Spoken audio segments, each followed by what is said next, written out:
A grave, unearthed in the soil of Roman Britain.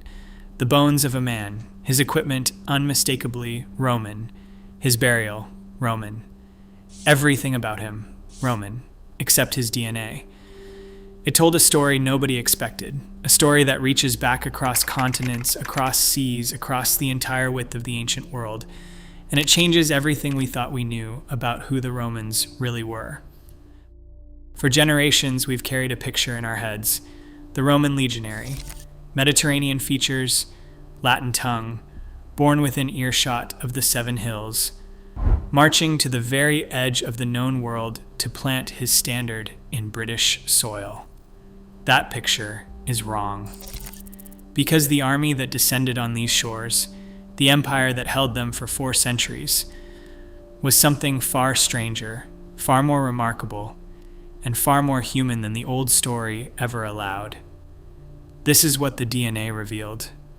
For as long as anyone can remember, the Roman soldier has looked a certain way: tall, disciplined, cloaked in segmented armor, pilum in hand, marching in perfect formation down a dead straight road. And beneath the helmet, a face that belongs, unmistakably, to the Mediterranean world, to Italy, to Rome itself. It's a powerful image. And like most powerful images, it has proven extraordinarily difficult to dislodge. It came from somewhere, of course, from the triumphal columns and marble friezes of Rome, where the legionary was carved into stone as an ideal, from the historians of the Renaissance and Victorian eras, who looked back at the classical world and saw in it a mirror of their own imperial ambitions, from Hollywood, which found in the Roman soldier an irresistible archetype and never let go. And the written sources, to their credit, do tell us something. We know the legions stationed in Britain by name: the 2nd Augusta, the 9th Hispania, the 20th Valeria Victrix. We know their official designations, their nominal origins, their commanders. But here is where the trouble starts. Official designation and actual human composition are 2 entirely different things. A legion raised in one province and stationed in another for decades draws recruits from wherever it happens to be. Men join up locally, soldiers marry, have children, settle. The paperwork says one thing. The reality on the ground is considerably messier. And then there are the auxiliaries. These were the non-citizen soldiers drawn from every corner of the empire: Batavians from the Rhine Delta, Sarmatian cavalry from the Danube steppe, Numidian horsemen from North Africa, Syrian archers, Thracian infantry. By the time Claudius launched his invasion of Britain in 43 AD, these auxiliary units made up roughly half of the entire Roman military force on the island. Half. The image of the Italian legionary was always a simplification. The DNA evidence would reveal just how profound that simplification really was. The bones had a different story to tell entirely. For most of history, the dead kept their secrets. A skeleton in the ground could tell you something. Age at death, perhaps. Signs of injury or disease. Occasionally, if you were lucky, the objects buried alongside offered clues about status, profession, belief. But identity, in the deeper sense, remained stubbornly out of reach. You could speculate. You could not know. That changed. Over the last 2 decades, advances in ancient DNA analysis have quietly revolutionized the way we understand the past. The science, stripped to its essentials, works like this. Genetic material preserved within ancient bone and teeth is carefully extracted, sequenced, and then compared against vast databases of both modern and ancient populations. Ancestry can be traced, migration patterns reconstructed, origins in many cases pinpointed with remarkable precision. It is painstaking work. The preservation of usable DNA depends heavily on burial conditions, on soil chemistry, on temperature, on simple luck. Many samples yield nothing at all. But when it works, the results can be extraordinary. And Roman Britain, it turns out, is one of the richest testing grounds the new science has found anywhere in the world. The province lasted nearly 4 centuries. It It was densely settled, extensively urbanized by the standards of the age, and connected by road and sea to every corner of a vast empire. Its cemeteries are numerous, relatively well-preserved, and increasingly well-excavated. Sites at York, London, and Cirencester have all yielded skeletal remains of exceptional quality. Landmark studies published in 2022 and 2023, drawing on the largest ancient DNA datasets ever assembled for Roman Britain, began to reveal the full picture. Dozens of individuals. Careful, rigorous analysis. Peer-reviewed results that sent ripples through the academic world and well beyond it. The researchers had gone in with hypotheses. They came out with something considerably more surprising, because when the results were laid out, the picture that emerged bore almost no resemblance to the one carved on those marble friezes. The bones were ready to talk, and what they said would rewrite the story entirely. Here, then, is what the DNA found. The soldiers and settlers buried in Roman Britain were not predominantly Italian. They were not even predominantly from the Western Mediterranean. When the full genetic picture was assembled, what emerged was something closer to a portrait of the entire ancient world, compressed into a single province on the edge of it. North Africa, the Middle East, the Balkans, the Rhine frontier, the Danube basin, Egypt, Syria. The results pointed outward in almost every direction from Rome, across the full width of the empire and beyond. The case that stopped people in their tracks was a woman. Buried in York sometime in the 3rd or 4th century, she was interred with the kind of grave goods that spoke unambiguously of high status: ivory bangles, a mirror, a blue glass jug, jewellery of evident quality. Whoever she was somebody.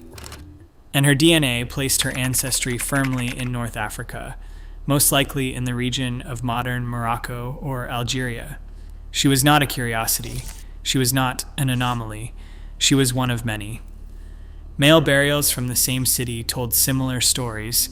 One individual showed ancestry consistent with the Eastern Mediterranean, possibly Syria or the Levant. Others pointed to the Danube region, the Balkans, continental Europe. York, the great fortress city of the north, the de facto capital of Roman Britain in its later centuries, was genetically as diverse as any city in the empire. And this was not accidental. The Roman military machine was built on exactly this kind of diversity. Auxiliary units were recruited specifically from the edges of the empire, their particular skills prized accordingly. Batavian swimmers, Numidian cavalry, Syrian archers with composite bows that outranged anything the legions carried, each brought to Britain because Rome needed what they could do. They came, they served, they died, they were buried, and 16 centuries later, their bones gave up the truth that the histories had only ever hinted at. The army that conquered Britain belonged to the whole world. But it was not only soldiers. The diversity that the DNA revealed was never confined to the military. Step outside the fortress walls into the streets of Roman Britain's growing towns, and the picture becomes more remarkable still. Londinium is the place to start. Founded within a decade of the Claudian invasion, it grew with extraordinary speed.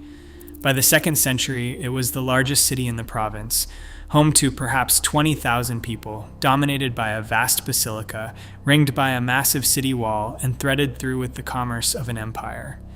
Merchants arrived from Gaul, from the Rhineland, from the Mediterranean. Administrators came and went. Craftsmen set up workshops. Enslaved people, drawn from every corner of the known world, filled its households and its industries. The DNA from London's Roman cemeteries reflects all of this. Individuals with ancestry pointing to continental Europe, to the Middle East, to North Africa, buried alongside people whose genetic profile suggests they were born within a few miles of the city itself. A genuinely cosmopolitan population in the fullest sense of the word. York tells a similar story. So does Cirencester, the prosperous capital of a wealthy agricultural region, its townhouses decorated with elaborate mosaics, its population a quiet mixture of the local and the distant. And then there is the countryside. Step away from the towns and the picture shifts dramatically. The rural population of Roman Britain, the vast majority of people on the island, shows a genetic profile with deep, strong continuity reaching back through the Iron Age and beyond. These were the descendants of the people Caesar had encountered, and before him, generations beyond counting.